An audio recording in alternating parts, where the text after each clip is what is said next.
Hello, everyone! Is this working? Is this real? Can it be happening? Welcome back to QuestJunkies! It's Strahdalicious, and yes, this is a little different, but we'll get into that in a minute. First of all, hi guys! Hi guys! Oh my goodness, it's been so long. Thank you for your patience, everyone. There's been so many technical issues and everything that we've been trying to resolve in the background. Plus a myriad of just an immense amount of things. But you know what? We're here, we're queer, and it's time for Strahdalicious, baby. First of all, sending all the love to our dungeon mommy, Bree, and River, our wonderful Sarah. Well, one half of Sarah. I mean, both halves. No, it's both Sarahs. Sending love to all of them. Fortunately, they couldn't join us for this session. So, we're doing a Strahdalicious one-shot, which will pick up from the events of the last session. But, you know, I'm one of the players, so I don't want spoilers for Strahd, so it's going to be a little bit different. But that's enough from me. My dear friends, please introduce yourself. Tell these lovely, lovely people who you are and where they can find you on the material plane. Let's start with Bridget. Had a feeling. Hi guys! I'm Bridget. Today I'll be playing Lenele, the sneaky yet freaky warlock. And if you want to know her aesthetic, just think Evelyn O'Connell, the mummy. Daggers, suspenders, as we are known for, with pink ombre hair, and always ready with that Eldritch Blast. Interpret that however you wish. And you said where you could find us, so when I'm not on stream, I'm behind the scenes, recapping, lore keeping, fanficking, all that good stuff. Hells to the yes. Thank you so much. Going across the overlay, C. Hi, I'm C, and I'll be praying that we survive, but also playing Avrea. Right now she's a redhead. She's in her autumn form. She's an Eladrin, and her aesthetic right now. We just had a makeover, and she is basically like a lion tamer, but all in white and blue, and she has a billowy cape with stars on them, and a whip. Let's not forget that. I genuinely forgot about the cape, and I'm now re-obsessing over it now that I've remembered it. Thank you so much! And, last but certainly not least by any measure, Sky! Hello everybody, I'm Sky, and I'll be playing Ilyana, Space Girl in a Strahd world. She is very much the resident monster fucker of the group and has given QuestJunkies their first threesome. And we're just gonna be collecting those bodies. Some people read, some people fuck. She's dressed very, she's got leather pants on with holographic blue straps that go across the legs. Very skin tight. Her tits are almost out as they're like squeezed together in this like bra-like top with little straps, and then a see-through hollow top that, if you picked it up, is very heavy because it's actually her chainmail. She's half Yuntai, half astral elf, and you'll see opalescent scales across her cheeks and different parts of her body as they catch and glimmer in the light. And she hides her teeth because, well, you'll find out one day. She hides her teeth. Thank you so much. And stepping in as the guest GM, your ever humble guest GM, I'm Patch. I run things here on QuestJunkies alongside my wonderful co-DMs. Normally, I portray the role of Lenele Calidora, I can't remember the phrase. Was it Gothy et Mommy? or something like that. Dommy at mommy. Dommy, yeah, mommy. That's it. I mean, she can be dommy, but she's very much a switch. But yes, Lenele, the gothic undead, skinny as a rake, crater tits. I think I described her as once. She is incredibly weak, as she is a very low-level wizard and is emotionally destroyed. But that's what we love in D&D. And yes, she was part of the Quest Junkies official first three-way, and that was a life-changing experience for her, because with her amnesia, she doesn't know if that was her first time or not. So what a way to start. But perhaps if she regains some memories, we'll be able to confirm that in the future. And with all that out of the way, I'm just enjoying this moment. It's so good to be back at the table on stream. Love you guys. Let's get into things. As the last we left off on Strahdalicious, our group, the Femme Fatales, had recently negotiated their way out of a TPK at the Old Bonegrinder, the formerly known as the Durst Windmill, I believe. Like, that could be wrong. Like, you know, again, I'm a player, spoilers and such. And decided to venture further on down the Strahdalicious Road with the aim of getting over to the next town.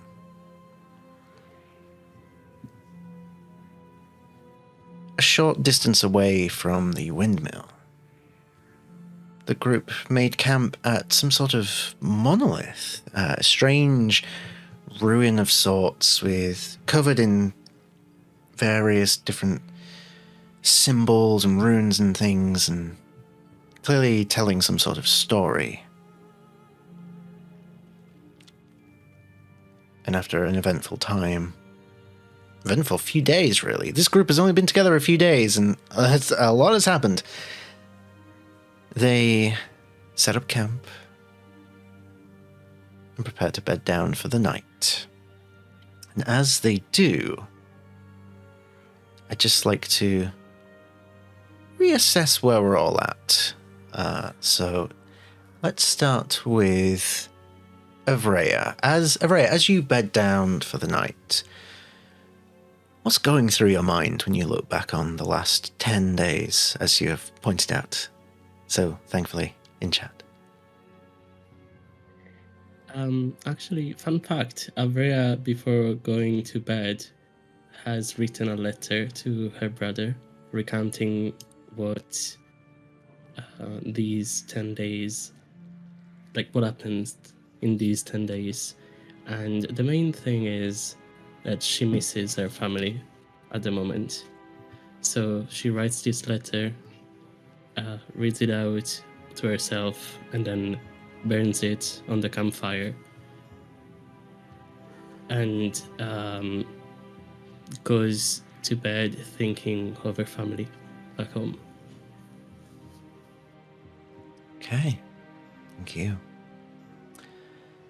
Ilyana, I believe you made a point of camping directly in the middle of the monolith, if I'm not mistaken. Oh yeah, so Ismark was kind of being a little shit and being ridiculously scared and trying to hide behind Avrea, who he's known for all of probably about 8 days at this point. And this guy's just obsessed with being correct. So even though Avrea felt like it was fine and she felt a kinship with the stones, he thought he knew better and slept away. So as a big middle finger, I decided to sleep in the middle of the monolith.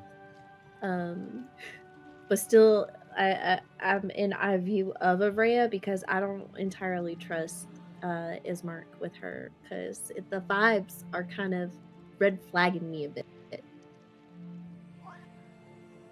Totally makes sense. Thank you so much. Lena, about you? I think Lena is afraid to detangle her gnarled mess of emotions because so far around every single corner there's been a crisis.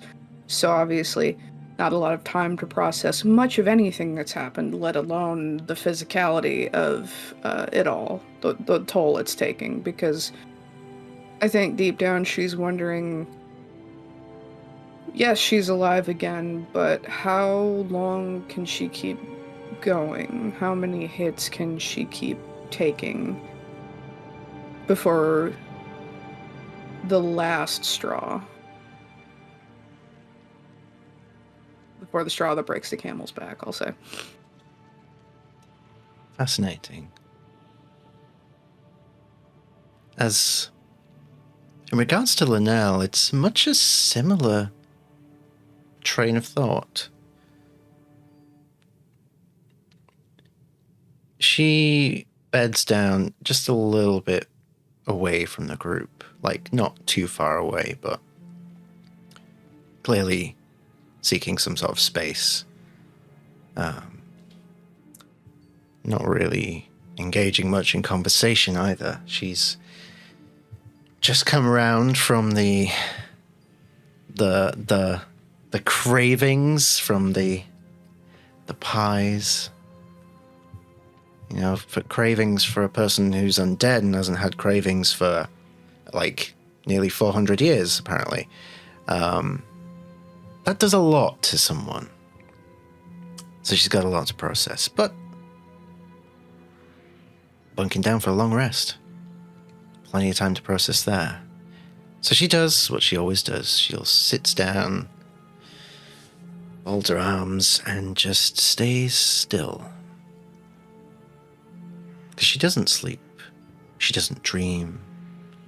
She doesn't have nightmares. She just locks herself away in her mind.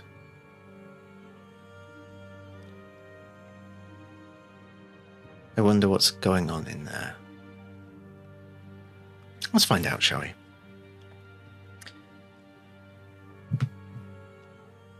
As you all slip into unconsciousness, dreams taking you away, something feels off this time. Different. It's almost like an absence of something, but you can't quite put your finger on it.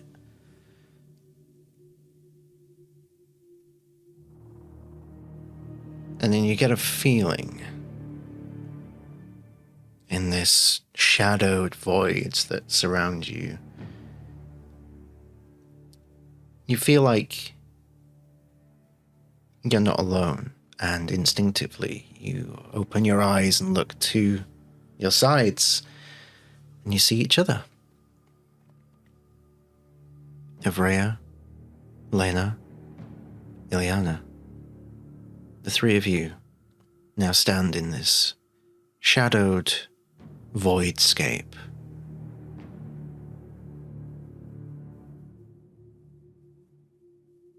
And there's a deep silence around you.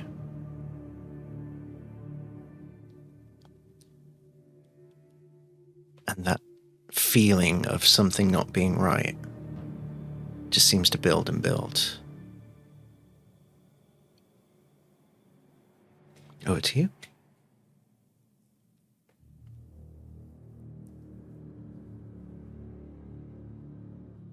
What's happening? Where are we?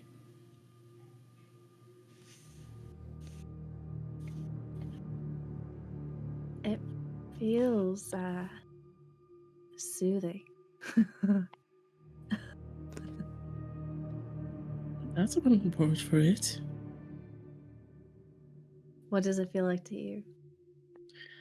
It feels like nothing. I think Lena is going to attempt to stare into the void until the void stares back. Interesting. Give me, what would I call this? Staring into the void until it's done. Call this persuasion or intimidation. Your choice. How do you want to flavor it? Let's see. Both pretty good, but I'll go persuasion. All right, persuade the dark void to stare back at you. First roll of 2024. Let's go! First roll! That's an 18. An 18, okay.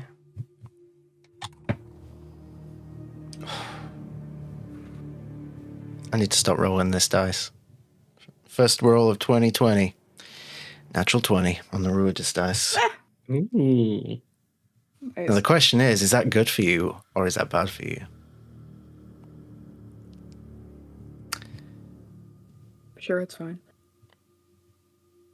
Make me a wisdom saving throw. Ooh, fun. And yes, Maya probably did just say the first roll of 2020. It's been a time. That's a 16. A 16, okay. As Avrea and Ilyana discuss terminology for what this feeling is like, Lena, you stare off into the void.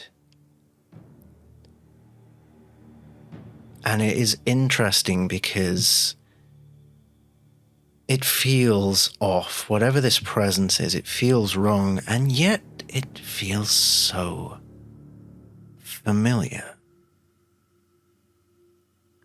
That absence of not just light and sound.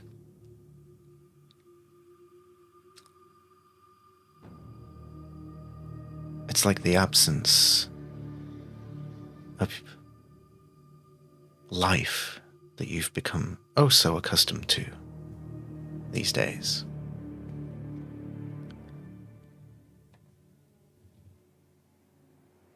You do see something after you stare for a few moments. In the distance, just a flash of light. Vanishes as quickly as it appears. A familiar tint of blue, reminding you of your fellow undead companion.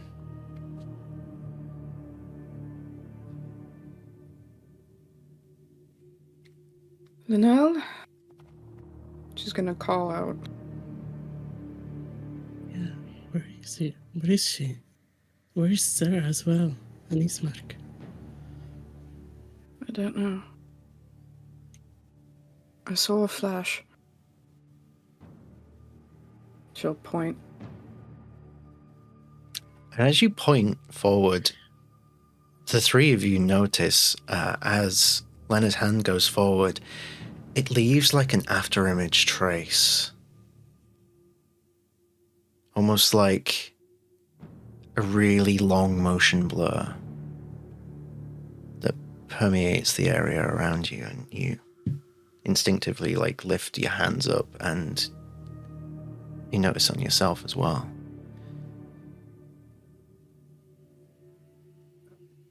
Do you think we could walk through there?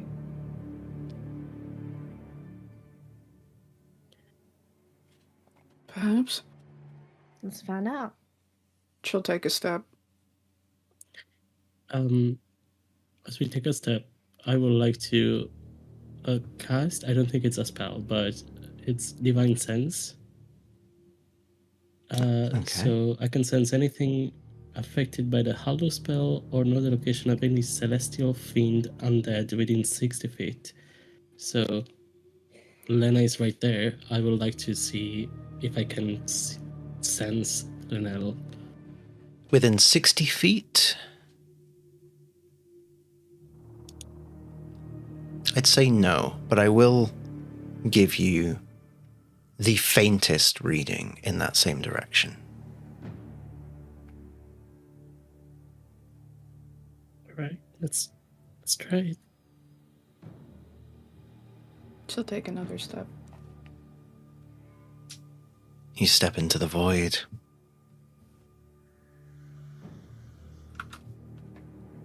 Every time you do, the sound of cold, hollow footsteps ring out and echo in this space around you, much like if you were walking on concrete in solid, hard heels. And you continue forward.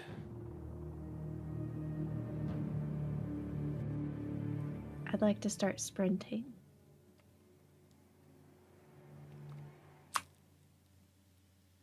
Avrea and Lena, you see Ilyana go into a full sprint ahead of you. What do you do? Run after her. Yeah. Okay. The three of you take off running. You start to hear what sounds like crying. A familiar voice. Sounds like Lenele. The void continues on, and as the crying gets louder, you suddenly start to see something in the distance. Not a blue flash of light, but a door. A simple wooden door. No distinguishing features. Just a door.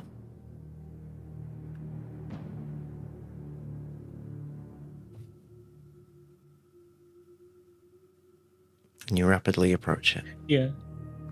I think we were all distracted. Oh, 100% I was too. Yep. Did you say door or doll? Door. Okay. Well, our, our number one enemy. Should we try it? Yes. Does the doll look like Lenele? No, it's a door. Door. Sorry, not a doll. Oh. Well, do you mean our number one enemy? I know exactly what to do. I'm gonna kick it open. Okay. We don't have Sarah, though. What's wrong without her? At some She point, punches it. I'll kick it. I'm meant for stepping. She's meant for fisting. Go ahead and roll me, make an attack roll. that's a cool. All right. My attack, not spells, because okay. Unarmed. 19. 19. With a tremendous thud, you Spartan style kick the door open. It almost flies off the hinges. And through the door, you see a continuing void, but something feels different about it. And Ilyana, you now get a overwhelming sense of familiarity ahead of you. It's enticing.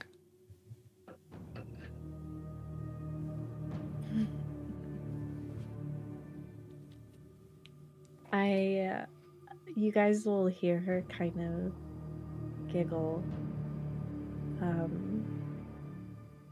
kind of breathily as she walks through. Come out wherever you are.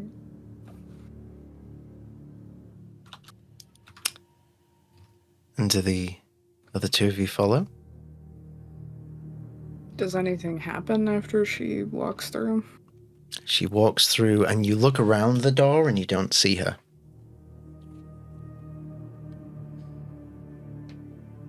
Mm, Well, that bodes well.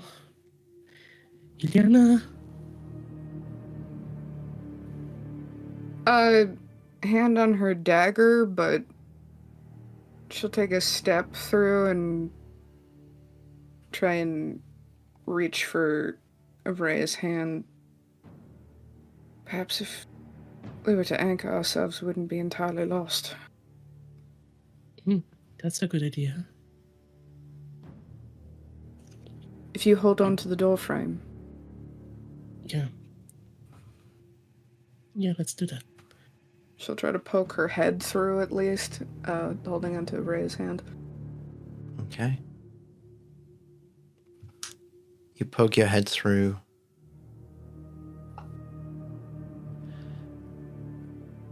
And as you do, and as Avrea grabs hold of the frame, you see Ilyana in front of you, walking forward. And Avrea, you feel the frame of the door start to crumble away in your hand, and you look and it's gone. No. I try to push her back. In a flash, it's gone. Pull her back. But you remain with your companions. Okay. Well, at least we're all together. And at this time, the three of you hear a voice, Ilyana louder than most, as she is further ahead. A familiar voice. Through tears, you hear Lenele. Be careful what you wish for. As a low light begins to lift from the floor of this space. And Ilyana, since you were the first to enter the room, I have a question for you. Mm-hmm. Well, it's less a question, more specifically a request. Uh-huh. If you'd be so kind, please remind us what the deck of your ship looked like before it crashed into ruin. The deck of my ship was a cyberpunk wood with bright neon lights and a full flash of window. And the captain's seat is set right front and center with the ulterior command zone down at the forefront where Death and Veer would be. And over to her right-hand side is a gunning arm, which would have been armed by Nash.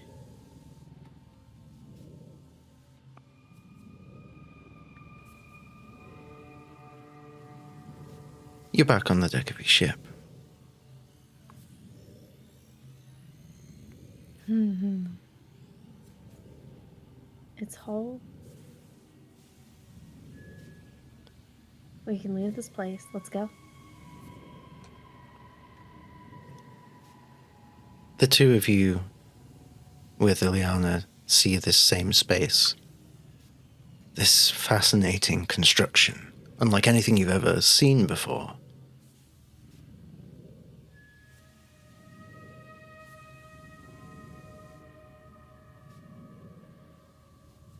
I think Avrea would have seen it before, but True. Lena Not would yet. not. Very Not briefly. all of it.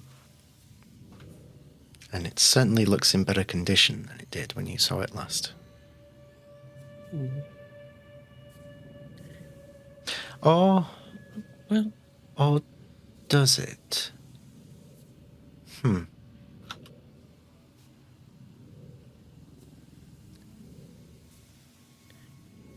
alright. So what's happening? I've done this before, but this feels different. Like I've been teleported here. Like this the second time now. It's weird. It's impossible, is what it is. It is impossible. But let's see what happens. Sometimes I find that going with the dream is more interesting than resisting it. And I'll sit in my captain's chair and attempt to boot up the ship. You sit down and the chair creaks like it hasn't been sat in for years. It's irritating on your eardrums.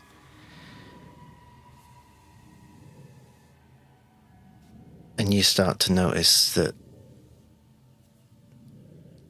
something feels off. And not in a good way.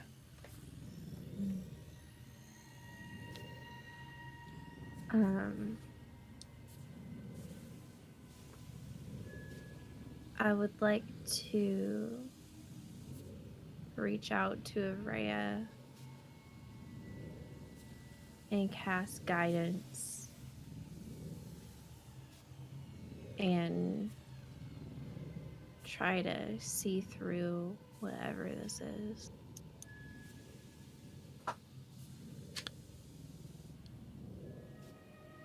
You shut your eyes and you concentrate. Go ahead and give me a fate roll.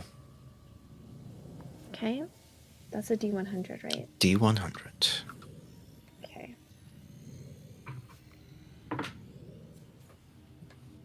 008. Okay.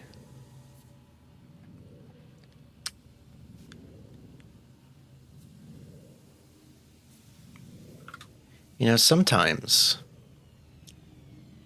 rolling poorly can still give you a success. Just not the kind of success that you might be seeking.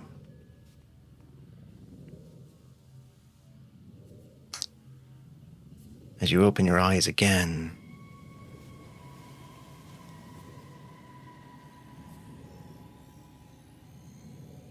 the first thing you notice, a familiar feeling.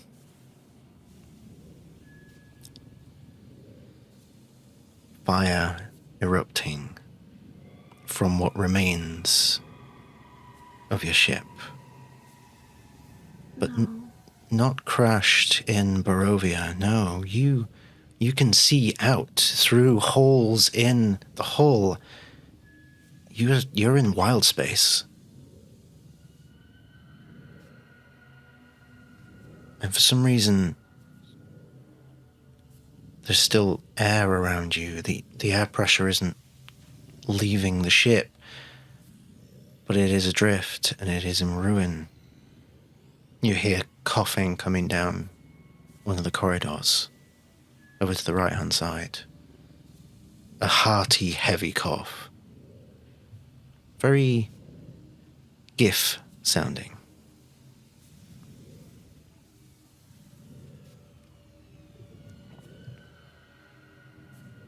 It's so weird. It's so strange. I was just shown them in a coffin. And I guess it's kind of funny because in a way they are a coffin. But, and a little deliriously will get out of her chair and starts walking towards the coffin. Okay. What are the two of you doing? I think Okay. she'll just pay attention to where Ilyana is going, but because message has a range of 120 feet, I think she is going to attempt to use message and reach out to Lenele. Where are you? Are you safe? Are you hurt? Talk to me.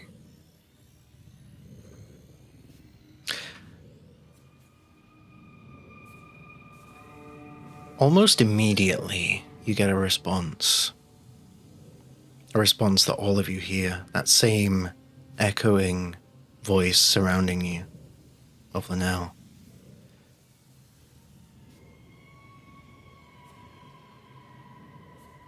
Be careful what you wish for.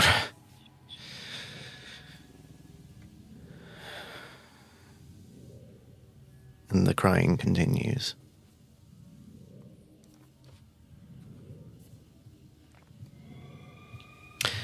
Ilyana, you head out into the corridor. You look down, and it seems to spiral, almost corkscrewing from your perspective. You blink, and all of a sudden the corridor's straight, and about 30 feet ahead of you, set up against a closed door, is your gift companion.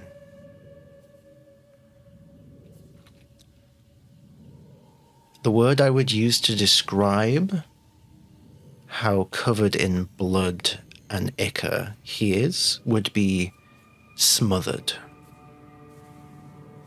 You hear him coughing, clutching at his chest.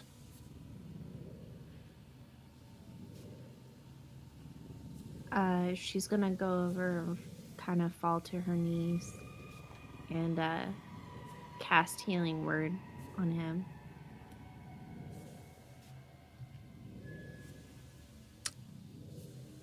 As you do, the black ichor mixed with the blood on their form lashes out and repels the magic. As he looks at you and says, both in his voice and in Lenele's voice, "Be careful what you wish for."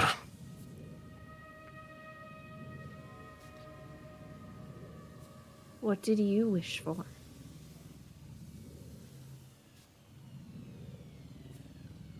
Not this. There is a flash of blue light that knocks you back 10 feet. You hold your footing, but as you look forward, your companion is no longer moving,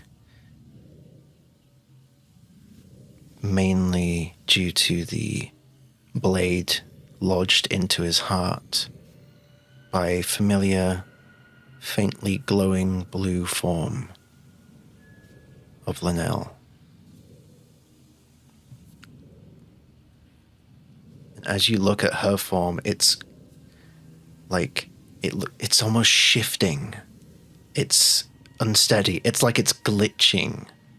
Whenever you look at your the monitors on your ship and they glitch out sometimes, it's like that, but in person.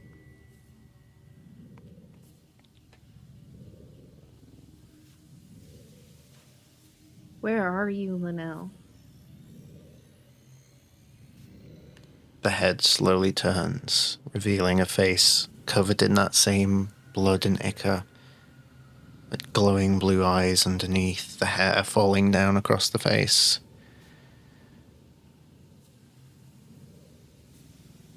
I am here. You are in my mind. And this is what I did not want you to see.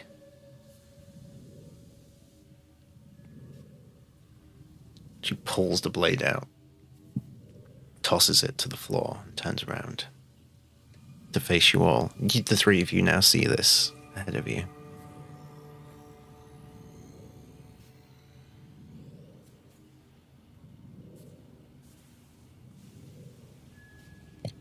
Well, that answers a question I had. Whose dream is this? Is it a dream? This is no dream. I do not dream.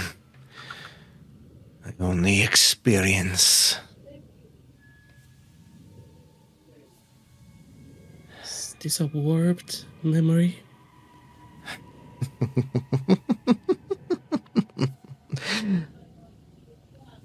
I don't have memories. Not anymore. I die and I die and I lose more of myself. Her form starts jolting abnormally as she speaks. I think this is what I become when I die one time too many. And now you're stuck in Barovia with me. You don't need to worry about Strahd.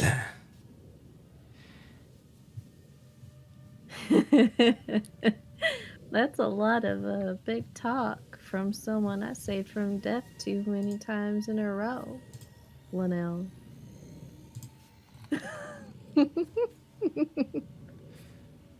The point. She laughs harder. She lifts her hand up and snaps her fingers. There is a white flash of light as my LED lights fall over behind me, apparently. The timing. Timing. Perfect timing. And there we go. Timing is so good, and it keeps going. Lenele, get out of my room. Paranormal activity. A flash of light.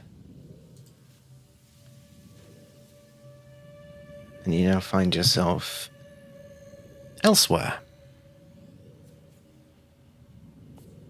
Outside somewhere. Kind of looks like Barovia, but darker, more dreary. Even if that were possible, apparently it is. And you find yourself in a graveyard. A graveyard that seems to go on for miles. Right up to the horizon, right up to the mists. Those ever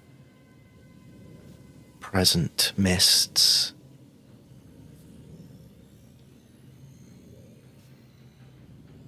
Far off to the left-hand side, you see a small tree standing on a slightly higher up rise in the ground, in the middle of the graves.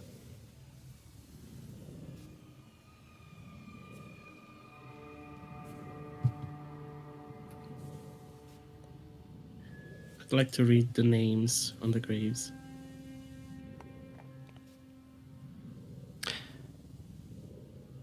You read the first one.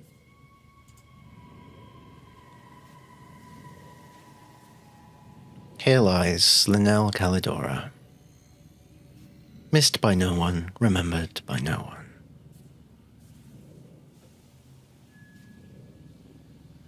You look at the next one. It says the same thing. And the next one, and the next one, and the next one. I thought as much. And now, I know that this is how you see yourself, but even if that's true, those are all past versions of yourself. This is not gonna happen this time. Because you're gonna be remembered by us. You are already loved by us. And you've helped so much already. So many people.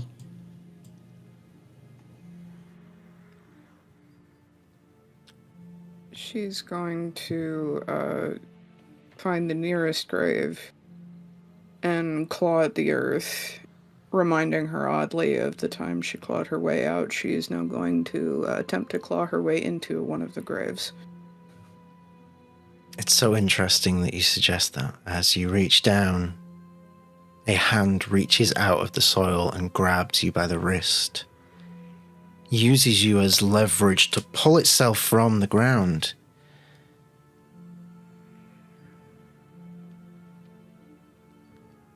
Lena, you look into the eyes of yourself from that day when you rose again. A look of desperation, tears in your eyes, hollowed eyes. Something feels off. You can't quite figure it out.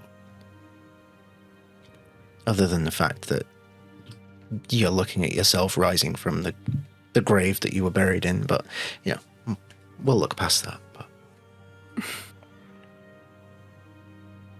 Realizing who she is, she would help her out. she coughs and splutters as she gets to her feet. Looks directly at you. Her eyes go blue. Be careful what you wish for.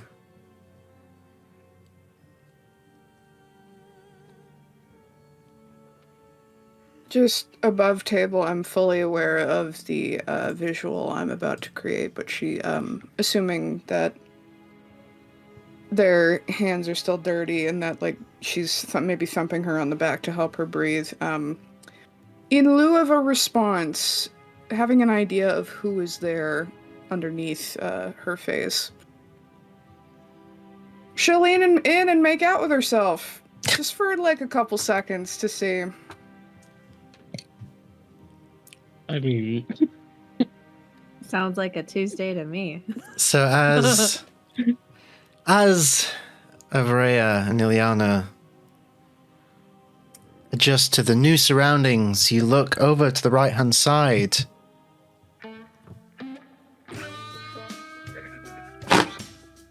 And Lena appears to be making out with herself? Wouldn't you? Of course you would show up exactly at this point. Oh my god. Welcome to Strahdalicious.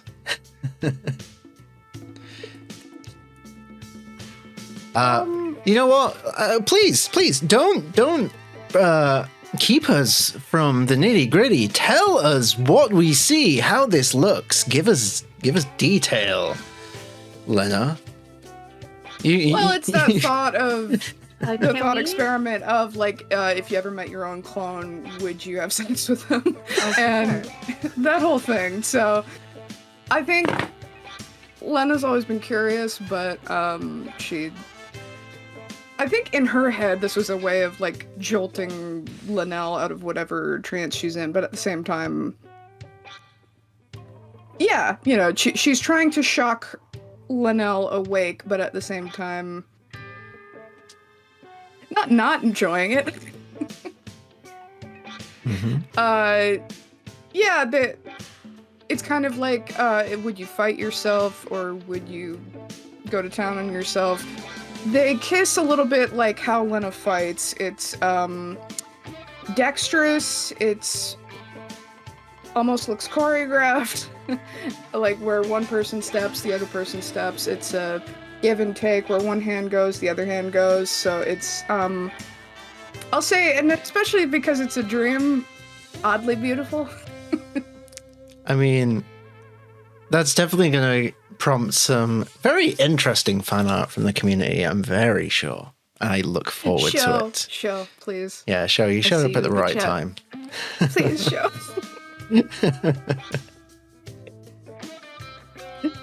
Okay. Well,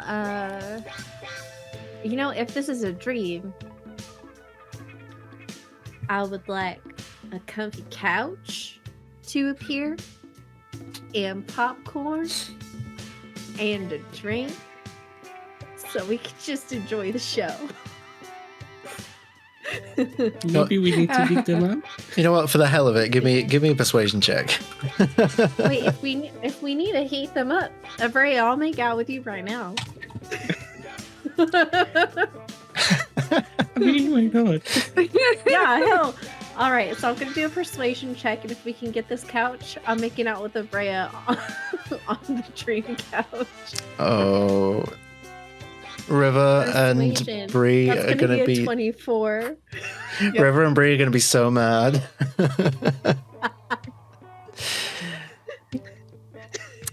A 24. Okay. Mhm. Hey, we haven't been streaming for a hot minute. Like, you know, the hormones have risen, so I am nothing if not a deliverer of what the people want. So, as this concentration enters your mind,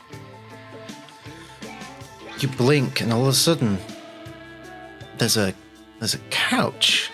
Not just any couch, but one of your couches from the ship.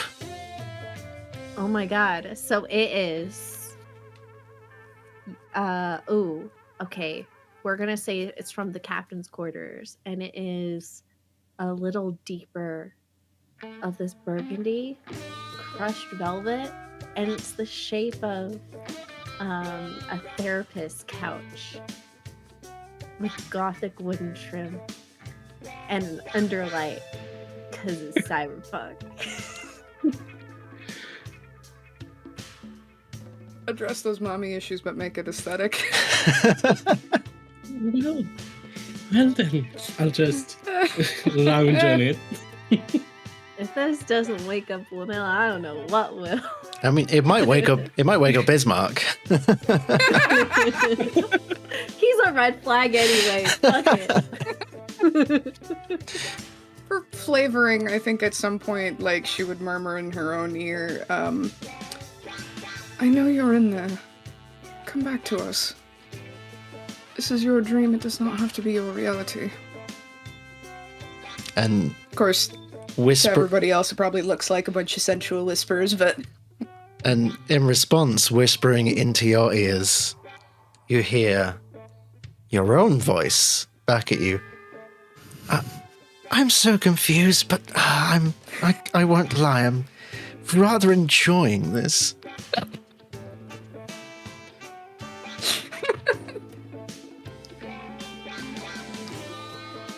You know what? Leaning into it at that point, nibbling her own ear and going back at it. You know what? This is not the first time we fucked a void or fucked in a void. So, might as well go with what you know.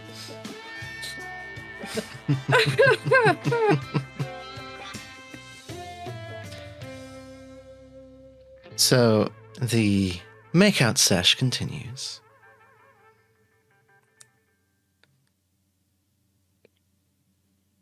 And eventually you hear a voice in the distance.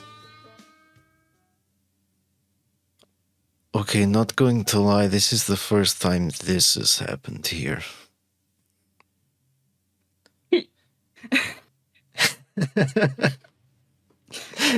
Timing is everything. I should not have been swallowing. I should not have been swallowing. Title of your sex tape.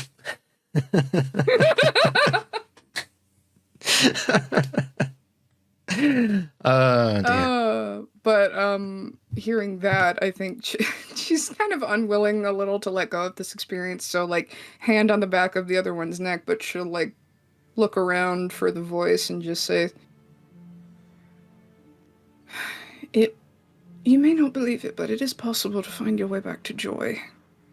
That's what you and I did. It's what Ilyana and myself and you did.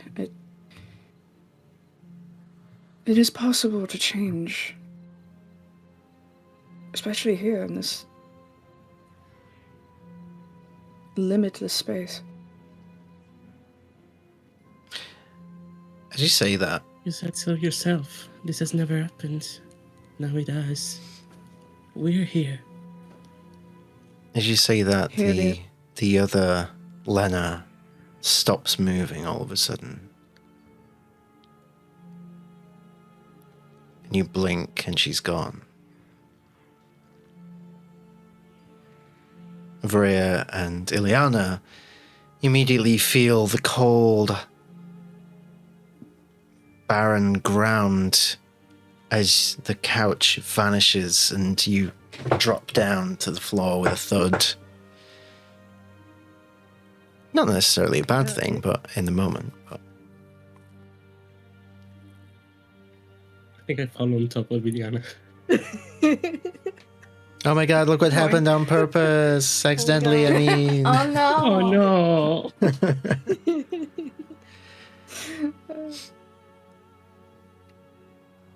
Don't get me wrong, Lenele. The whole punishing yourself and giving into the pain is fun and all. And I do rather enjoy feeding off of it, but you keep me a little too well fed. And she's right, it's okay to let yourself experience joy and be happy. And it's kind of hard not to. We're a bunch of chuckle fuck. There's a pause. And then you hear Lenele's voice from behind you.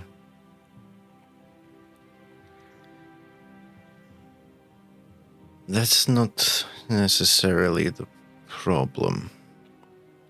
And as you turn around, you see, standing there, looking as she always does, is Lenele.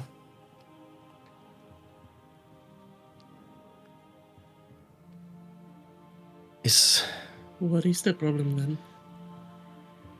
I've allowed myself to feel joy. I mean, fuck, meeting you guys, like, I know I don't remember much of my past, but it's been, like, people hate me. You know, I don't get along with the outside world, and then you chuckle fucks, as you so correctly said, come along and show me a new way to live, despite, you know, not being technically alive, but... And I could never tell you just how much I appreciate that, but it's one thing to feel like you can't feel joy, but I don't feel anything. Look, that fucking three-way,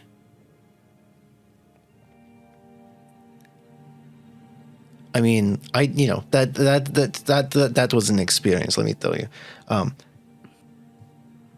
Afterwards, all I could do was cry because I didn't feel anything. And that should have been the biggest thing I ever fucking felt in my life, unlife, whatever you want to call it. I didn't feel anything. I didn't want to tell you because that's pretty insulting, you know. You have this epic, sexy time three-way with two voluptuous, gorgeous ladies, and then all of a sudden, you know, he's like, "Hey, I didn't feel anything. Oh, sorry, my bad." Wait. Well, 1 second. I want to elaborate here. Did you not feel anything as in physical stimulation, or did you not feel anything as in on the inside? She like catches her breath for a second. Both, I suppose. Well, I understand that that can be really confusing. But I feel like a lot of you has been so disjointed. I'm not necessarily overly concerned that you didn't feel anything when we had, let me tell you, banging sex with the three of us. It was amazing. It was incredible. They could write stories about it. I'm sure somebody would. Yeah. I think there's just some healing that needs to go in on the inside, because some people after trauma become numb and they feel nothing. There's such a disconnect because they've been just used for so long, and that's okay. But there also might be a way to heal that. It'll just take some time and a lot of work, but we're pretty patient. Apparently I've been trying for 400 years. You know, I don't think you ever really got the chance to lean into the healing before you get reset. Because I think someone's trying to brainwash you so much that you just give up. But there's, Lenele, you're a cunt, you know. You just don't quit. You're not giving in to whatever this person wants from you. Thank you. You're welcome. Really, we've never been invited into your mind before, and I'm not entirely sure what that means either, but Your memories are lost. If we're here, what if we could help you find them again?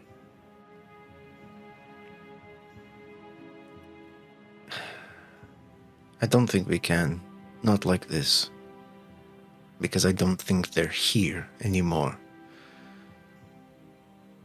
You start to hear like a distant thunderstorm. And Lenele flinches at the sound of the thunder. They're not here.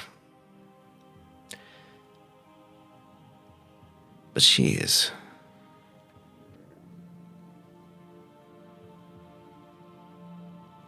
Have you ever found a door you couldn't open?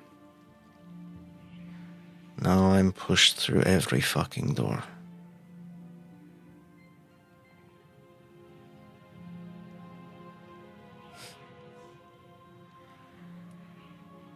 I didn't purposely bring you here. I don't quite know how you got here.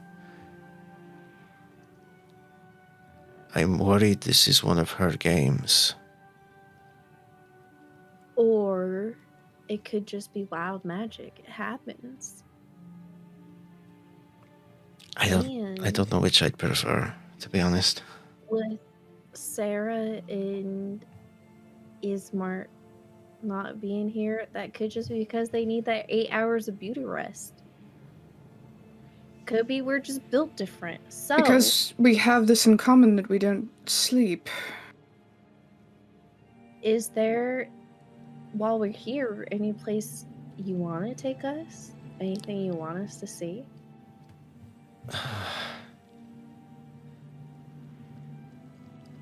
No, but I have a feeling that that's not up to me. The thunderstorm gets louder and closer. You see Lenele gets really anxious. However long we're here, whatever dangers we're meant to face, we will protect you. She will reach out and attempt to just place a hand on Lenele's shoulder. She's shaking. She'll pull her into a full body hug at that point. Yeah. I'll fight a storm. Bring it. It's not the storm. It's what brings it.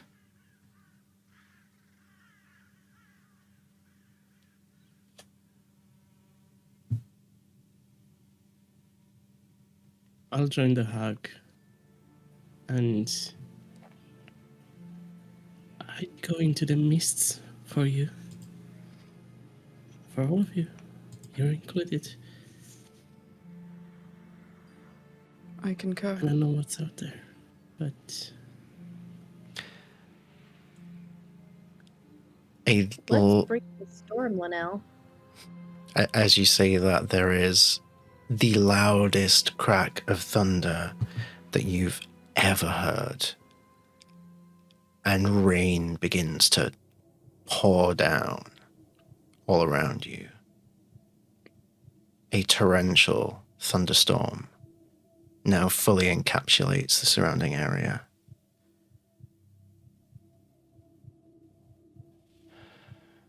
Lena will flinch, but only reluctantly let go of the hug and just... As you let go of the hug, Lenele pulls you in tighter. She'll meet her halfway. Can we find shelter?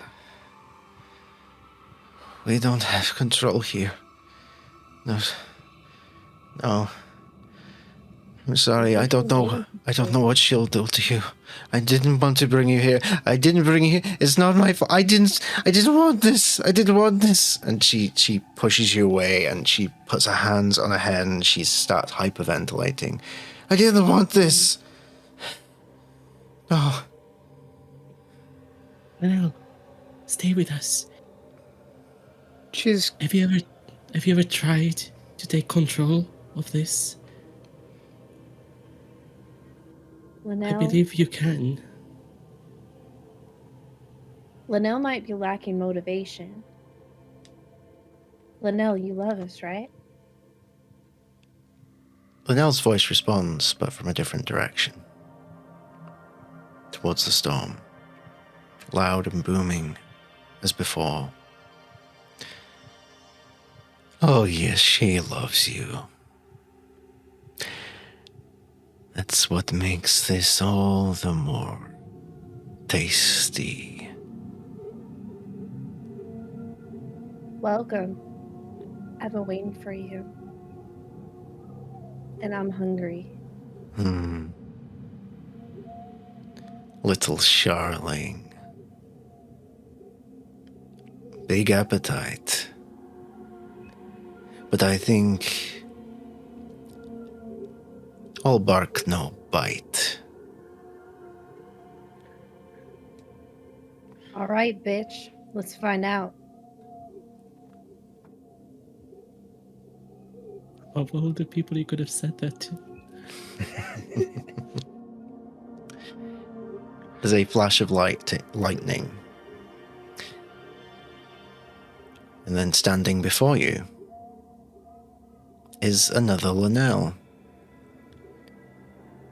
Taller. Paler skin, even paler than usual. Sunken, hollow eyes. The same black ichor from the spaceship, covering her much like her tattoos. And a grin that opens up right up the sides of her cheekbones, revealing a jaw full of sharpened, pointed teeth.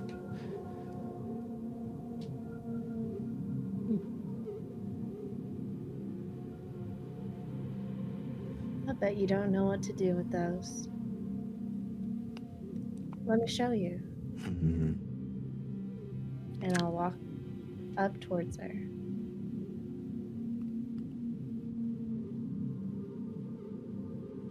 Put my finger under her chin, lift it up. Lightly kiss the side of her neck. And then take a bite out of her trachea. Go ahead and roll for an attack. That is going to be a 19 to hit. 19 definitely hits. Roll me 2d6 piercing damage. How many? 2d6. Okay. 7. Okay. Ilyana, you take 7 points of piercing damage. As much like the void at the start of the session, as you bite it, it bites back as a mouth opens up on the neck and clamps down on your lips and pulls. I need you to make a Constitution saving throw. DC 15. Okay.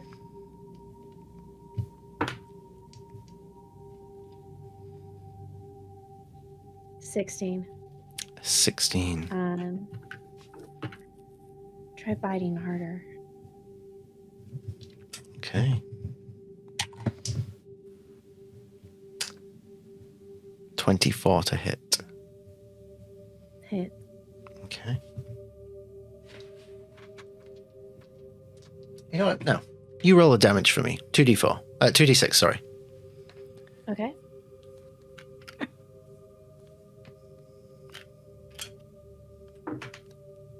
$10. 10. You take 10 points piercing damage. Make me a Constitution saving throw.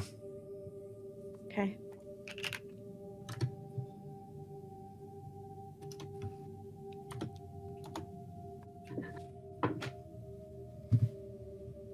$18. 18. Okay.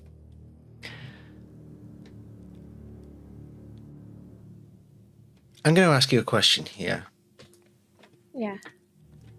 And those of you watching, if you get easily squeamish, then maybe tune in next week. I'm going to ask you,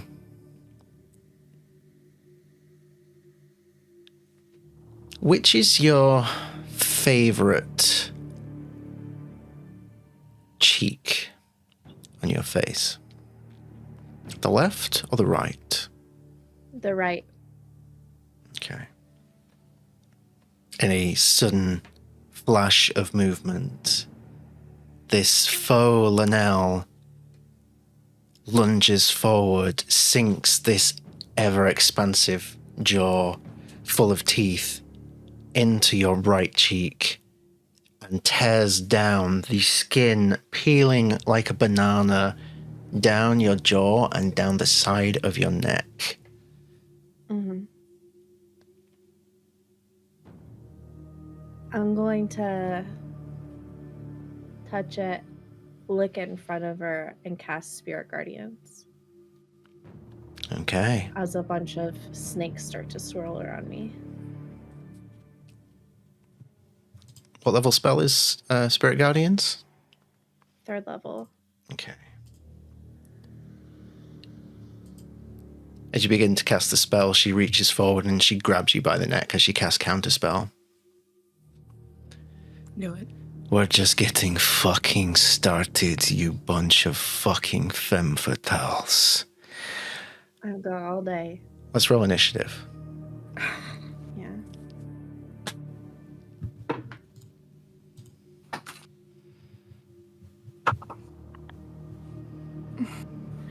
16. Ooh. Why is Lenele rolling good in a dream? Okay. 16 for Avrea. And 10 for Lena. 21 for Ilyana. Okay. Now's a good time to take our quick bio break. So, things are going to get real interesting. So, do stick around while we take our little bio break, and we will be back for more Strahdalicious. See you shortly.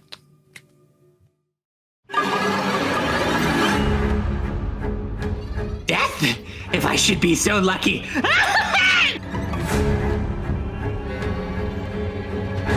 You are my new bitch boy.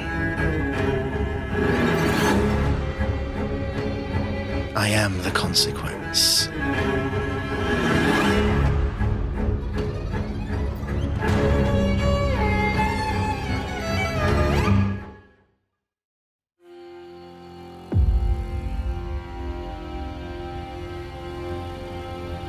Dad, it's okay. It's never okay.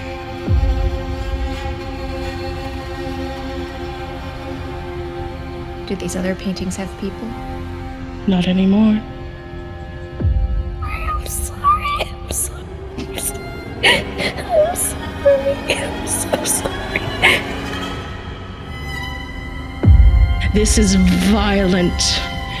Red, yellow, purple. No, green. No. What color is it? Say, Chance tricks. Oh, that's not where the bone's supposed to be. Not quite. That's a bit pokey outy. Liquor. No. Beware the beast that stands there. Delilah, Yes? bleed. Delilah, bleed.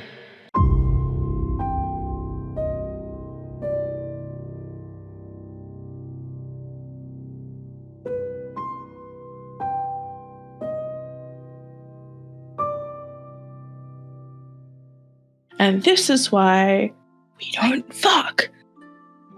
We don't fuck because I work all the time. It's hard to meet people. Okay? No, it's not. But someone's got hang-ups and made me promise when I was drunk, didn't they?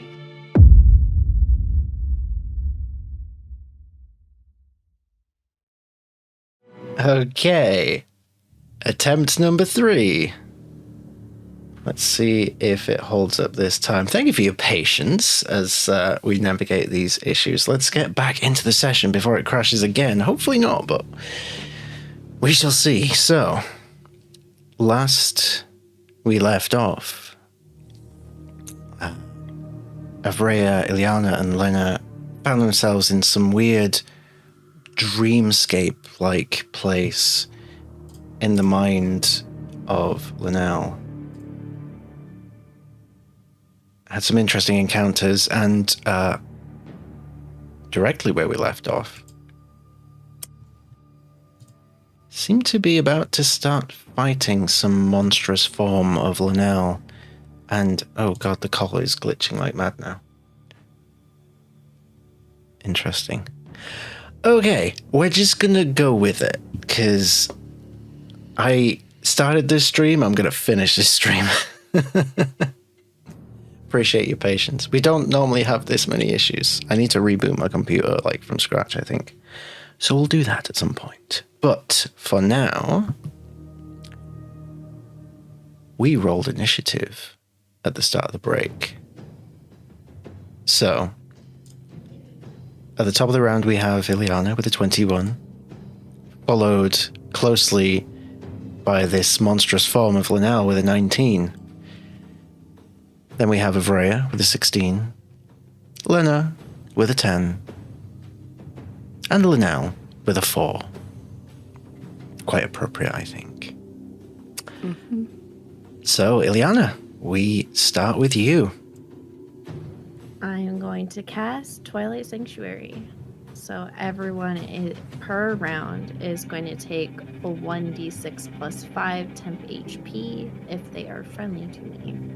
Okay.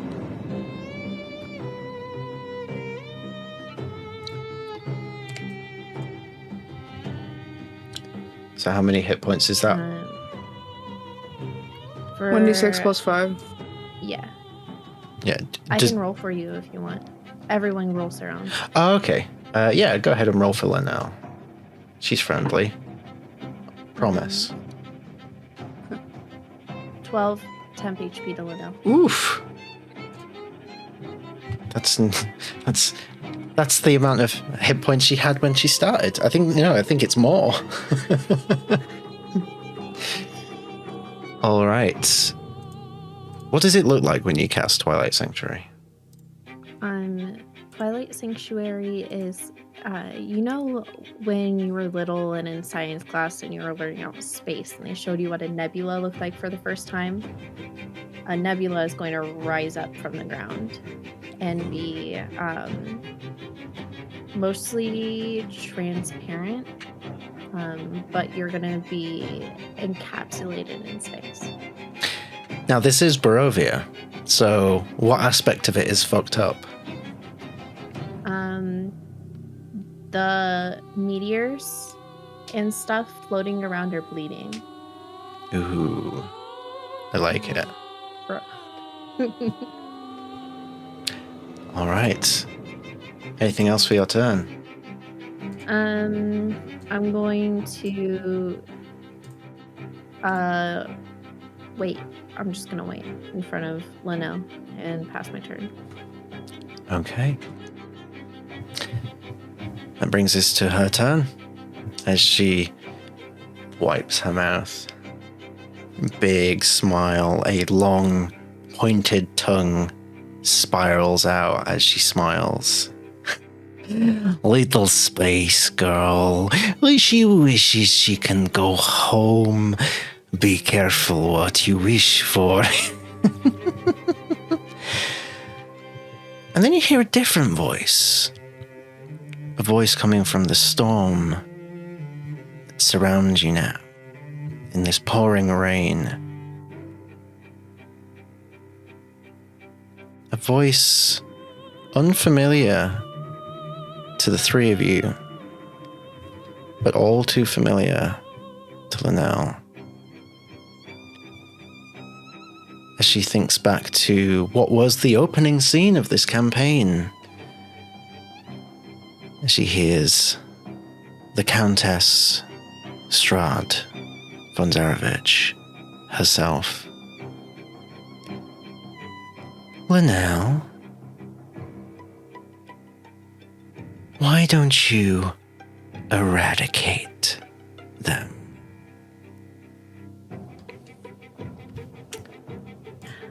Oh. Fun fact, my Twilight Sanctuary, you'll be able to remove a charmed or frightened effect. I just thought I'd, Interesting. Let's see how that works out.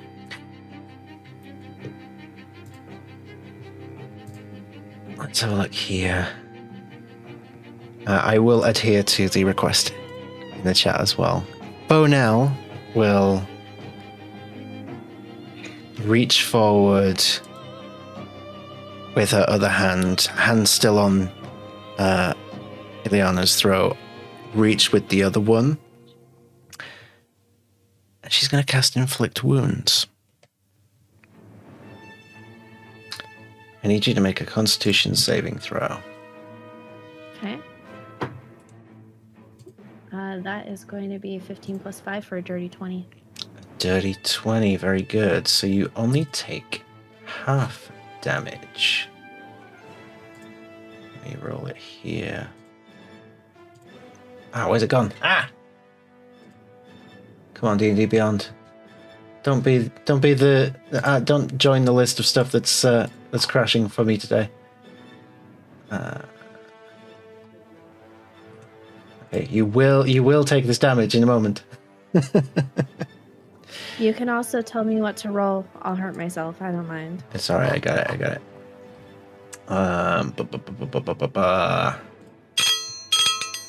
Ooh, that was loud in my ears.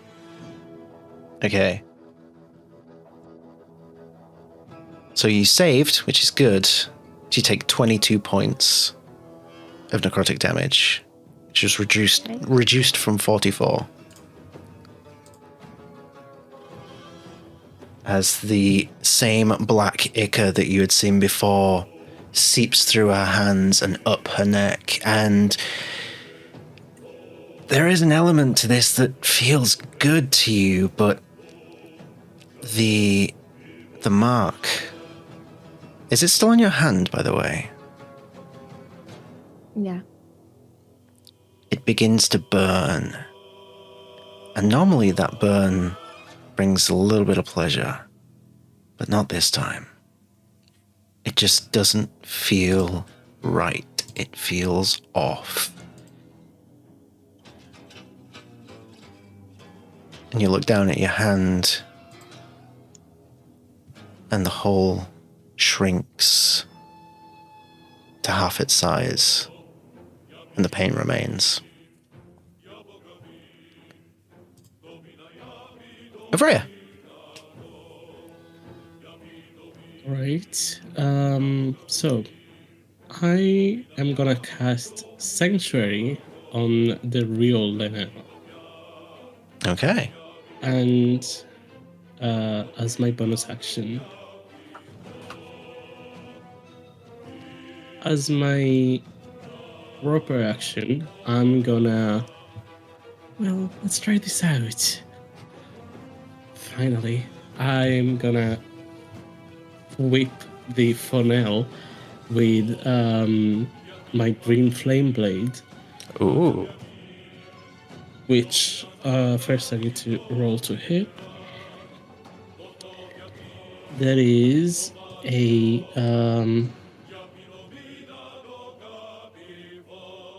is it a spell? Wait. It's a cantrip, isn't it? I think. Yeah, but when I roll to hit, do I use the spell attack bonus, or Yes. no, it's just a melee attack? Okay. You can roll your spell attack bonus. It's fine. I mean, it's similar, so It's not like I have any idea what I'm doing. There would be a 13. 13 is a miss, unfortunately. Okay. Well, I'll try it. I need to get used to this. Yeah, you aim true, but it just hits to the side. And you just hear a snicker, a giggle come from this foe now. Alright, and I step in front of Lenele, as if to protect her. Okay. That finish your turn? Mm-hmm. Lena. What kind of layout are we working with? Like, how far am I away from Fonel? Let's go with about 20 feet. Okay. I'm gonna use my movement to get within 5 feet, but approach her from behind. Okay. And gonna go for a...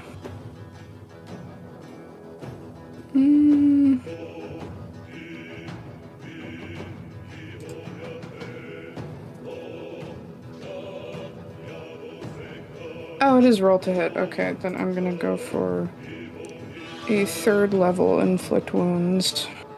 Ooh.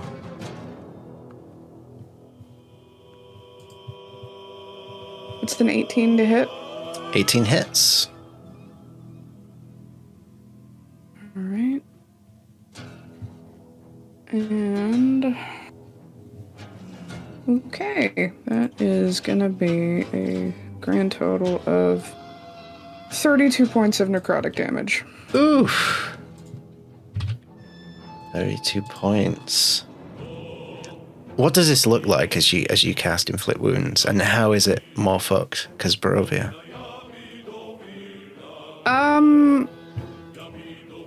Okay, so Avrea used the whip. I think...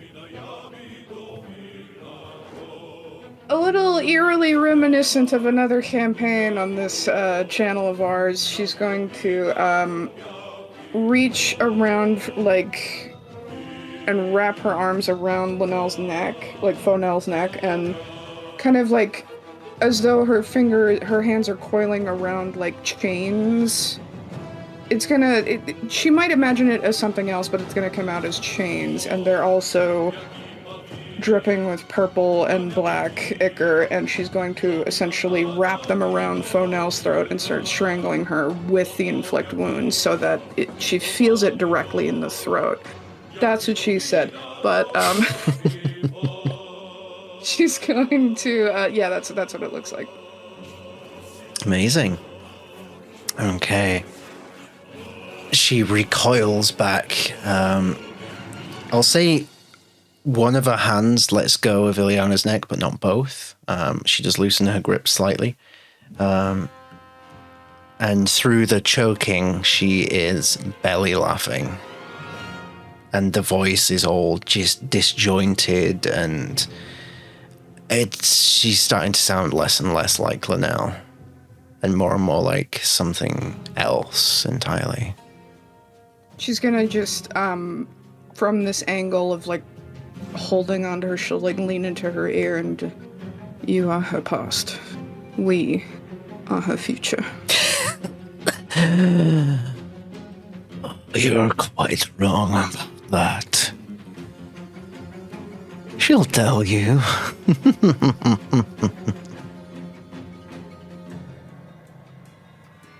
Does that finish your turn? That would be an action. Let's see. Yeah, that finishes my turn. Amazing. Okay. That brings us to Lenele, who, upon hearing this, she's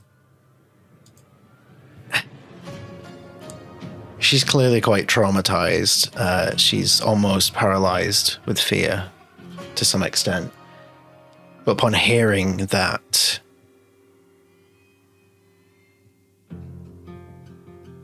she's right. She is my future. And then she looks at Fonel. But not if they have something to fucking say about it, you piece of shit. She's going to activate her Blade Song.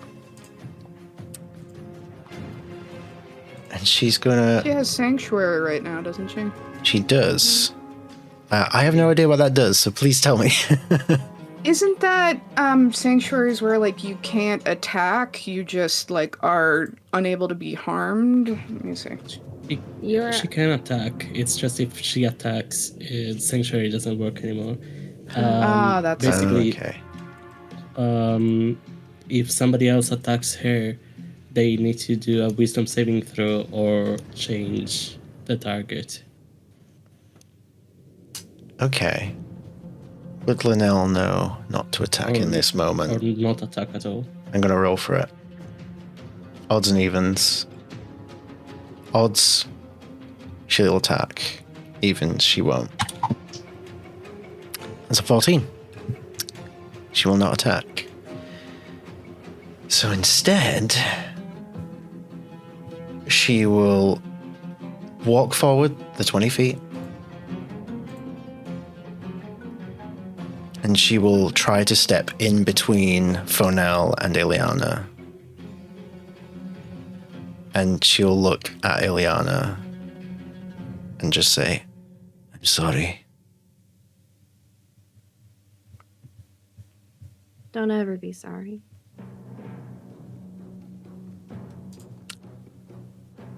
That brings us back to the top of the round, Ilyana. Rolling for temp HP.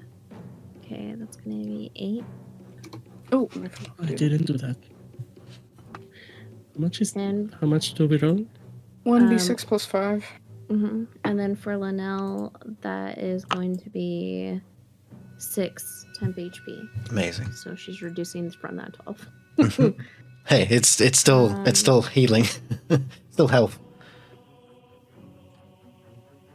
I'm going to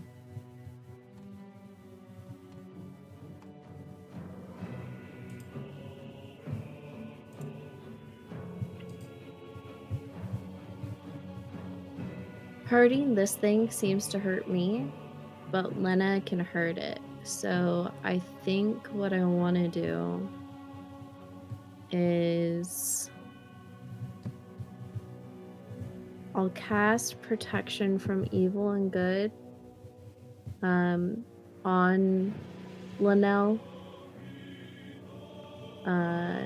Yeah, I'm gonna cast Protection of Evil and Good on Lenele. Okay. That way, whatever this is gonna have disadvantage attacking her. Lenele cannot be charmed whatsoever, frightened, or possessed. If she's already charmed, possessed, or frightened, the target, she'll have advantage on saving throws to get out of it. Good to know. And I'm gonna just wait. All right. Next up, Fonel.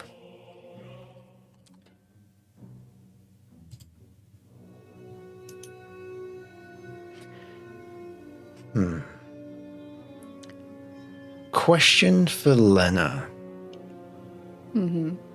With these chains, as you so decidingly descriptively described, there's some proper sentence in there. Would you consider that a grapple?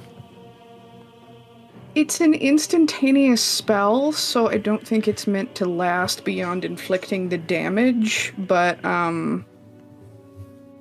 so I don't think it could technically count as a grapple, because basically the effect was just like strangling her and then inflicting the damage, and then I think the spell would dissipate, but she would still be directly behind her within 5 feet. Okay. That's good for Lena, because that changes my plan ever so slightly.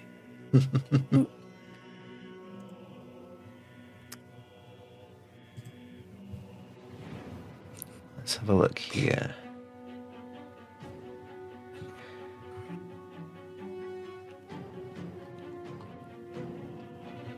Okay. I think this might bypass the buffs that Lenele has been given.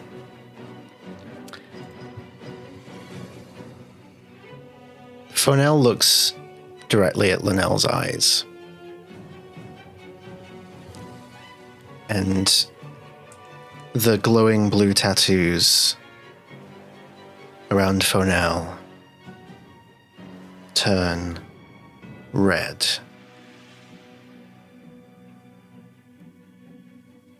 And she says,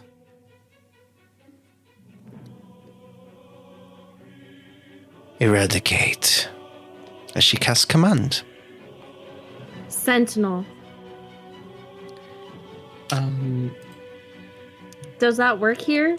Read that how it works? me the words for Sentinel. When a creature within 5 feet of you makes an attack against a target other than you can use your reaction to make a melee attack. And that's attack. Would it be considered a harmful spell? It's technically not an attack. But is it a harmful spell? Not till now. It might be for other people. Okay. All right. So she needs to make a And she has advantage. wisdom save. There's an advantage wisdom saving throw. She's good at wisdom saves, so this might be okay. Wait. Protection from evil and good. The target cannot be charmed, frightened, or possessed. So that shouldn't even be an advantage, right? Command is a charm effect. Typically is, but it doesn't actually say it in the spell. It doesn't say anything about being a charm effect. Okay. But it's fine, because she rolled a natural 19 for a 24. So you see for a brief second that her tattoos flash to red, and then she shakes her head, and they go back to blue. No. I'm done bowing to the whims of lesser folk. Go fuck yourself, whoever you are. You're not me. You never will be.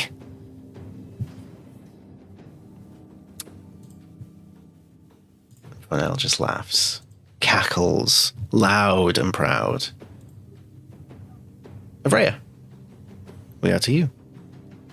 Right. So I'm gonna, if I can, I'm gonna again go in front of Lenele and say, "You do not even look at her," and cast a quicken spell, mirror image, so that it's not only me but another 3 versions of me in front of Lenele. And with that, my moon glyph starts to glow as well. And I'll try again. Well, this time, I'll show you. I'll try again with the green flame blade. Okay, that's better. I will throw in some flavor.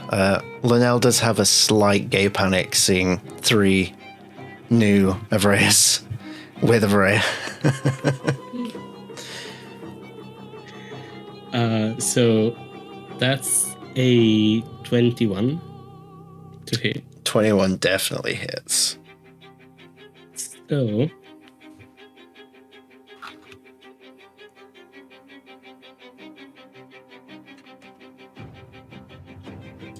that is a 13.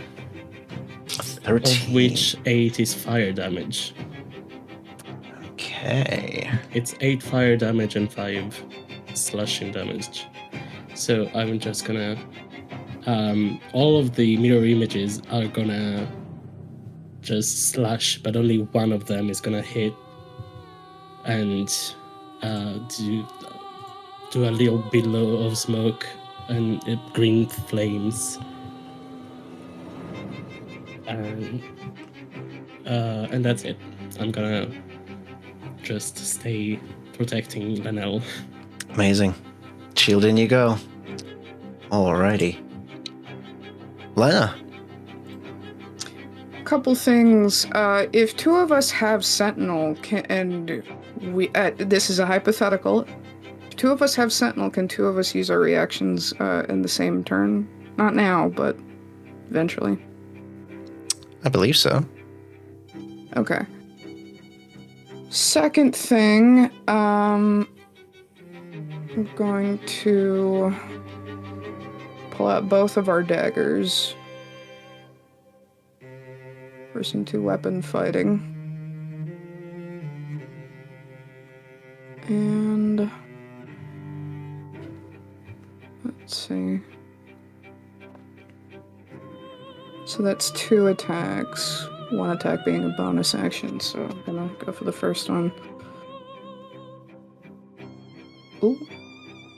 That's an natural 20 to hit. It's for a total of 24. First crit of 2024. Folks, if you've got them, spam those nat 20s in the chat. Can I do this on here? I don't know if I can. I'm gonna try it. If it's gonna load. It won't let me do the screen thing. Imagine loads of nat 20s on my screen right now. So D&D Beyond is telling me it would be 1d4 normally, but now it's saying 2d4 plus 1 damage. So the way we normally do crits on QuestJunkies is it's the maximum damage plus a normal roll. Okay. So 5 plus...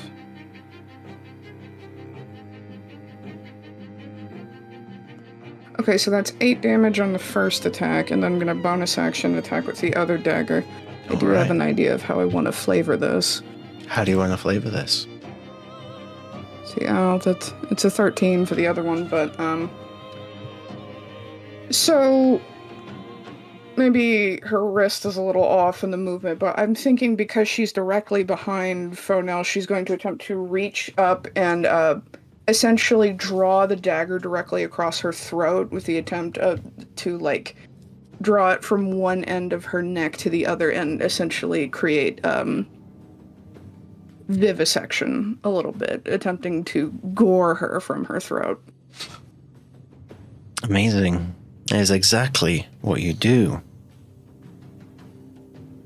And from this vivisection, teeth begin to sprout into another wide smile that starts laughing.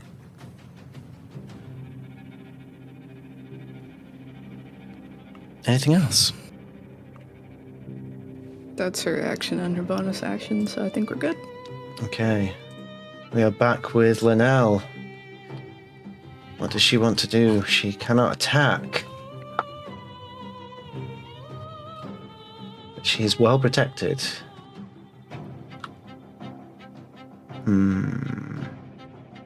She could if she wanted to. Yeah, she can attack. Yeah.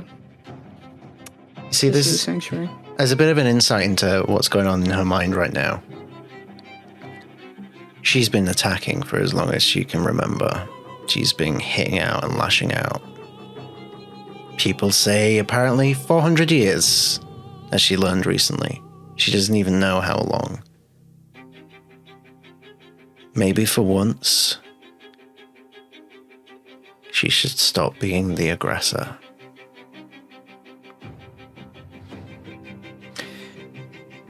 She's gonna step up to Fonel.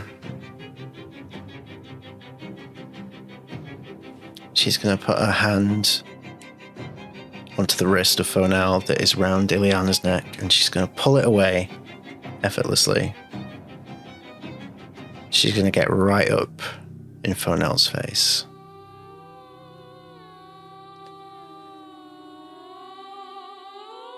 I'm going to be the bigger person here. This is my mind, not yours.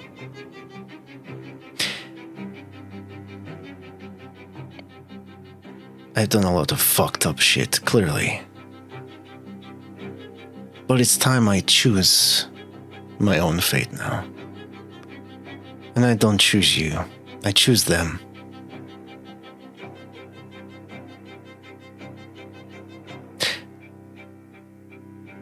So you're not welcome here anymore.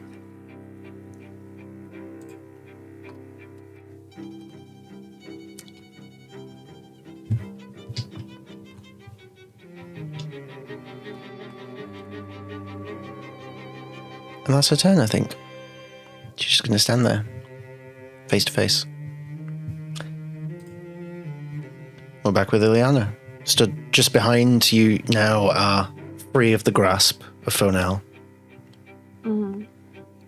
Rolling temp HP for myself and Lenele. Yes. I'm gonna get 8. Lenele's gonna get 9. 9. Nice. Lenele, are we trying to kill this version of you?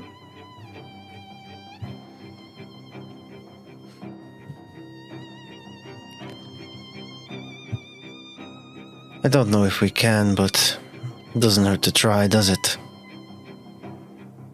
Well, if I die from this, give Sarah a kiss for me. I'm gonna cast Inflict Wounds at level 3. Ooh. And that is going to be a 22 to hit. Definitely hits. That's gonna be 5d10. Mm-hmm. It worked. It's the best spell in D&D. Yes. Oh my god, that's a lot of 7s. 15, 16, 17, 18, 19, 20, 21. 21 plus 9 is 30, plus another 7 is 37 necrotic damage. 37 points Oh no. of necrotic damage. Ilyana, tell us how this goes down. I think Lenele removes the wrist and my neck is free. And so my inflict wounds is me going in for another bite. And I think my magic swirls around her neck in a coil of a snake and bites with me. So there's just a lot of teeth happening. And we tear away. And there's just like razor marks. Like when you pull something away that's a puncture wound, it just does not end well. And that's what we do. Amazing. She collapses to the floor.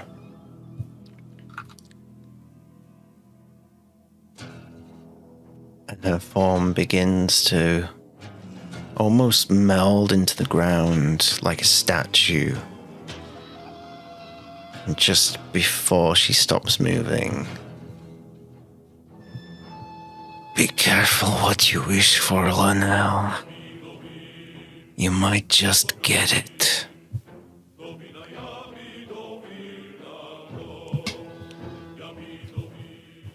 The rain stops, the thunder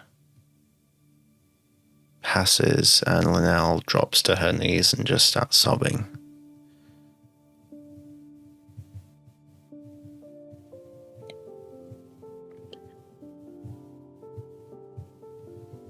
I immediately go to hug her, and with my other mirror images, it's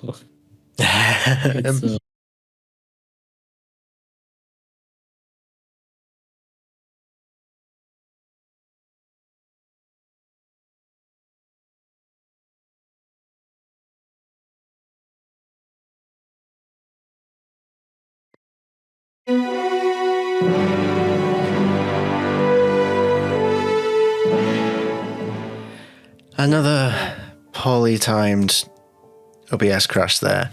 Sorry about that, guys. We're back. Let me just fix the overlay here. Avrea, you were talking about a cuddle puddle, I believe. Yes, Avrea immediately goes to hug Lenele with her other 3 mirror images, all in a big cuddle puddle, which slowly dissipates until it's just Avrea hugging tightly. It's okay. We won. It's not gonna be easy, but you have us.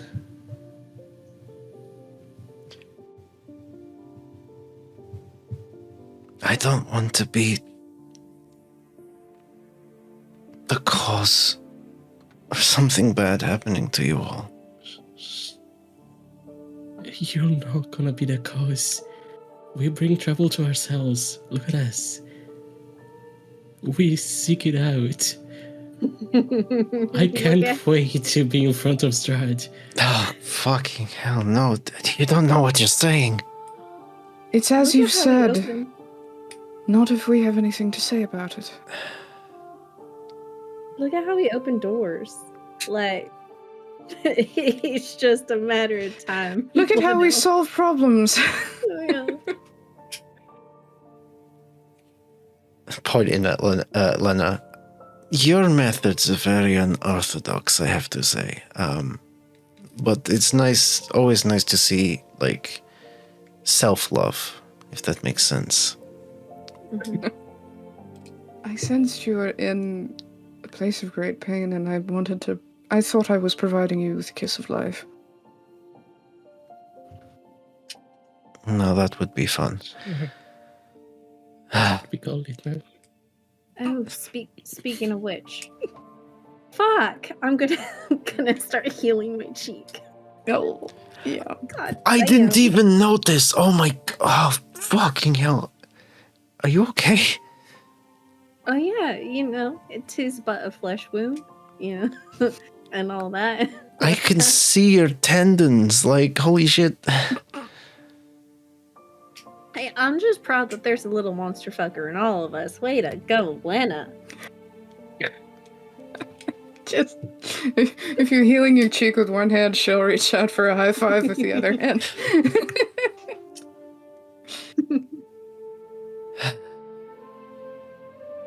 Well, I don't know how we got here.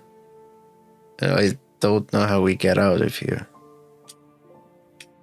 But, you guys keep saying it's like a dream, then... I don't know. What should we dream about? Ooh, Loaded question for this group. Well, I mean, we could keep going from where we left off earlier. oh my god, yeah. We should set the ambiance. Oh my gosh. Okay. Let's shift this landscape. The biggest bed anyone's ever seen. And attached to that is a couch. And then above that is a jacuzzi. Like an onsen. So there's enough for everybody. And there's handlebars and handholds galore. How did I know you were going to say that? I was waiting for the handlebars. My little tentacle monster comes out to play. What else can we think of? Werewolves, knots, plasmoids. I met this plasmoid once.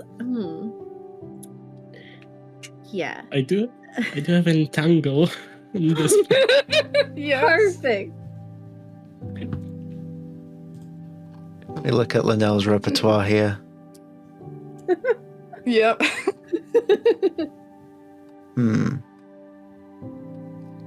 Also, I could bring back Phantasmal Force Oh to my god. do something else. Mhm. Yes. Whatever and you then can I'll dream of. cast command on all the monsters to fuck. Done.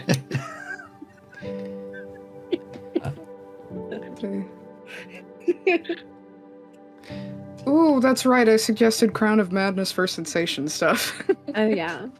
That is... creative, I will say. I think as kind of a flavored thing before any of us start casting shit, she'll just... Let's make the impossible possible. Yeah, let's get you to feel again.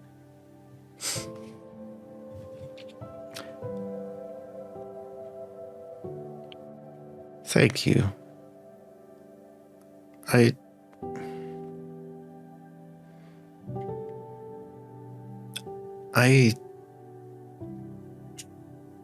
I think even if I had my memories, I don't think I'd be able to remember the last time someone was just fucking kind to me. You guys...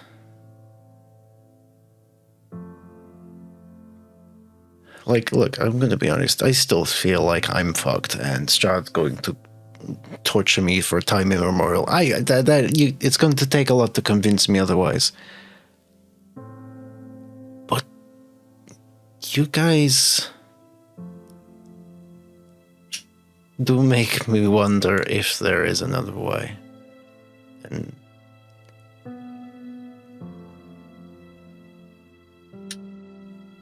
I wish I could truly embrace how that feels. Change. It's something I need.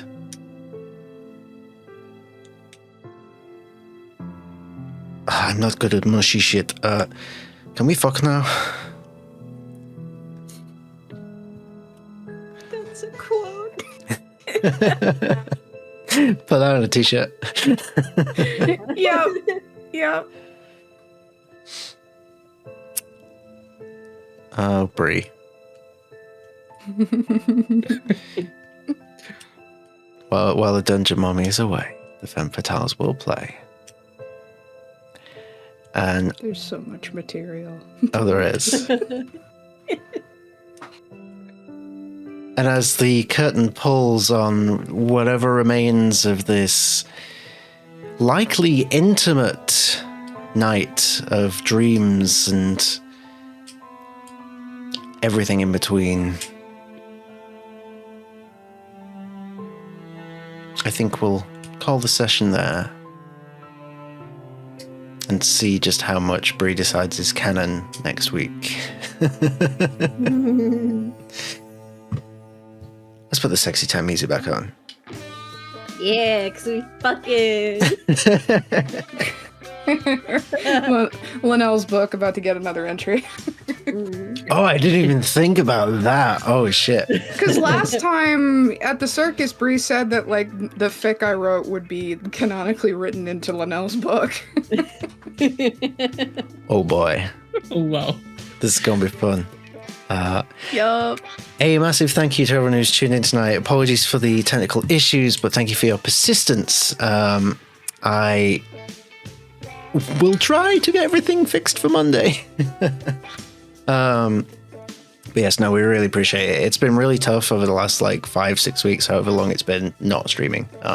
But you know, it's important to take breaks, especially when you're nearing burnout. I didn't take it soon enough and I got burnt out. That's on me, but you know, I got my rest. I've recouped, and like, there's so much to talk about. But first, I want to, you know, give you guys the space. Please remind us who you are, who you've played, where can we find you, and give us your favorite moment of the session. Let's start with Ilyana. Hi, everybody. I'm Ilyana, played by Sky. So my favorite part was getting our happy ending. Wink, wink, nudge, nudge. And then all the slip-ins of the fact that we have a fanfic written by our wonderful Bridget. So, it definitely slipped in. On Wednesdays, you can catch me over on the Cantrip cast playing Mortal Webs with DM Therapies from TikTok, and it is a crazy time. And until then, we'll see you next week when we have the rest of our cast back. Woo! So excited. Thank you so much. Avrea. Hi, I'm C. I played Avrea, the sweetest cinnamon roll ever. My favorite part, I think it was Lenele saying no to for now. It was so powerful. And yeah, you can find me on YouTube at HeyC. That's it. Amazing. Can't wait until we're all back next. I know. We gotta head the whole group here. That's so good. Yeah. I wonder if we'll have extra naughty points next week. Because there's probably at least a few. Yeah, we earn them. We earn them. And last but certainly not least, by any measure, Lena. Hi guys, I'm Bridget. I've been Lena, the sneaky and freaky warlock of the group, and It's so good to be back. Unconventional methods and all. That was one of my favorite parts, and also just I love any enemy where like you attack it and it deals damage back to you. That's one of my favorite like ways I've seen combat happen in media, and like impeccable use of that here. That was one of my favorites. When I'm not here Friday nights getting any combination of sad, scared, and horny, I'm so glad I get to say those words again. You can find me on Mondays for the beautiful Rodania Chronicles. It'll be so good to be back. Freaking wait. And in about 2.5 hours time, you can find me over in Phoenix, Milwaukee for Candlekeep Mysteries with Maddie. Now with more Maddie at the table. And when I'm not on stream, I'm behind the scenes, recapping, lore keeping, doing fanfic, and there's going to be so much material to work with just from this episode alone. And yeah, that's about it for me. Thank you so much. And I am Patch, your ever humble guest dungeon master for this session. I played everybody else, mainly the very emotionally disturbed Lenele and Fonel and all of that stuff. You can find me here on QuestJunkies every Monday, Wednesday, and Friday. We are back to our full schedule. So much to talk about. Our schedule will be amending a little bit over the coming weeks and months. We will be talking about that a little bit further down the line. A few things are changing and some new stuff's happening. Concentrating on the new stuff, we have the first 2 of our pre-recorded exclusive for YouTube sessions launching very, very soon. Starting with this month, we will be releasing Ascensions Incorporated, which was a Oops All DMs one-shot DM'd by our wonderful Bridget. A fantastic session featuring myself, our dear dungeon mommy Bree, and Ghostly Guy Gaming Taylor, all at the table playing very high level, very evil characters, tasked with helping with the ascension of Vecna. Now, I'm sure that could only go very interestingly. You won't have to wait long to find out. And then that's not all, because next month, on my birthday, a little self-birthday present to myself, on the 8th of February, at our normal stream time, we are debuting our first foray into Candela Obscura, the Circle of Blood and Time, with Chapter 1, Wicca, Liquor, Blair, GM'd by the incredible Scarlet Song, who I'm just so glad to have Scarlet back on QuestJunkies. It's been far too long.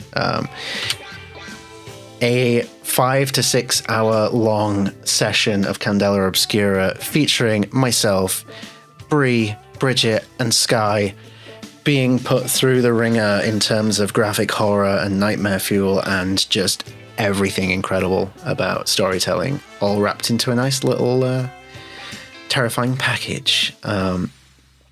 Quite possibly the best thing we've done on QuestJunkies today. I'm so excited, and because it's all pre-recorded, we've been able to put more time into the edit to make it look better, sound better, be better, and we're just so excited to get it to you guys to enjoy. So keep an eye on the socials for all the stuff about that.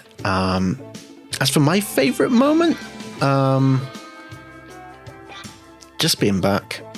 I've missed this. I've missed you guys. I would have preferred less technical issues, but you know what? I don't care, because, you know, this is what it's all about. The sexy music and the sexy people. So, with all that being said, we're going to wrap things up now. All the love to you at home. We are going to go and rate the wonderful Josephine McAdden, because we can. Because I also like giving intense gay panic to Bridget every single time. So, odd love to you, and we will next see you on Monday as we pick up with the Redania Chronicles as the Wild Ones close in on the citadel of the Morrigan-Earth. Perhaps a final destination in some ways. Spoilers. Good night, guys. Oh my god. Good night.